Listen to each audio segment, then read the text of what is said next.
So here is our next question. Find the ratio between the wavelengths of the most energetic spectral line. फिर से बात देखिए, कह दिया मोस्ट एनर्जेटिक. मोस्ट एनर्जेटिक कब होता है? जब इलेक्ट्रॉन जंप करता है from infinity to a particular state.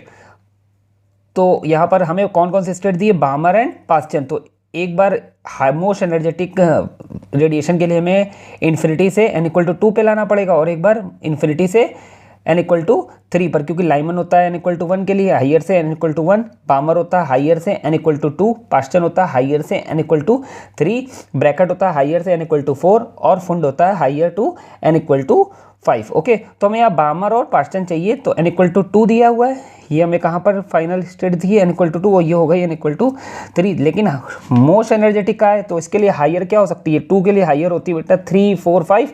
लेकिन हमें मोस्ट एनर्जेटिक का है, तो हमें हाइएस्ट लेनी है, यानी कि इन्फिनिटी. और पास्चन के लिए हाईएस्ट क्या होती है? 4, 5, 6. तो हमें मोस्ट एनर्जेटिक लेना, तो ये हो जाएगी हाईएस्ट इन्फिनिटी. तो बामर के लिए फॉर्मूला होता है 2 पर आएगा हाई एनर्जी लेवल. हाइयर कितनी लेनी है मोस्ट एनर्जेटिक के लिए? इन्फिनिटी.